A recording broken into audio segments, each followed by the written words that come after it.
Yeah, that's current law. Opposite sex, boy and girl, are protected under the terms you described under current law. It just seems reasonable to me that it ought to apply to consensual sex that fit within the elements of the current law, but just so happen to be the same sex, that it would be consistent with fair play and reasonableness to allow them to have the same defense. Had this come up before? Any instances? Yeah, we hear about it. I'll be honest with you, I can't name you a case, but there's certainly a fear factor, and I'm told by some activists that it has been enforced. And it simply, gives them a defense, and it's doesn't guarantee anything. It just says if you fit the same conditions that a boy and girl would have, that same sex, not encourage anyone to put themselves in that situation, but if they choose, they're going to be covered by the law, whether they're same sex or opposite sex. Groups that have spoken out against gay rights have criticized this measure. Sure. What do you say to them?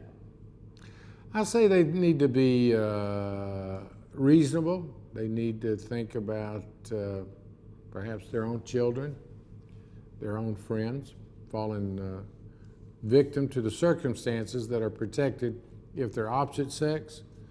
Why wouldn't it be fair to protect same sex? So those folks, I respect their right to have their opinion. I think they're wrong as they can be. And I think the good news is the country is evolving and trying to be much more reasonable and respectful of people that have different lifestyles than perhaps I do.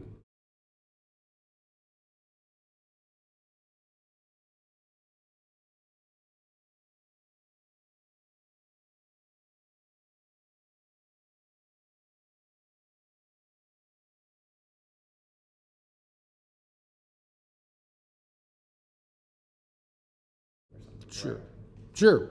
It allowed local school boards on a local option basis to either raise the sales tax if there's still room under the sales tax cap, or property taxes, to raise funds to secure the schools however they choose.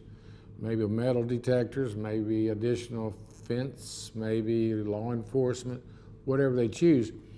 The problem the bill's running into is there is a strong feeling in this building, the Capitol, among legislators against any form of new revenue or taxes. Now, I think it's kind of nuts, quite frankly. It requires a local referendum. They can choose to use it as they wish. So I think there again, everybody talks about securing the schools. We have gone through 3 months. We got 2 months of the session last, and I haven't seen anything come through that's going to really enhance school safety. Nothing compared to what this bill would propose. So, members have a right to vote their districts. I think they're wrong, and we'll continue. Senator Williams and I will continue to talk about this proposal, but I guess obviously we need more involvement by local communities to say they want that choice.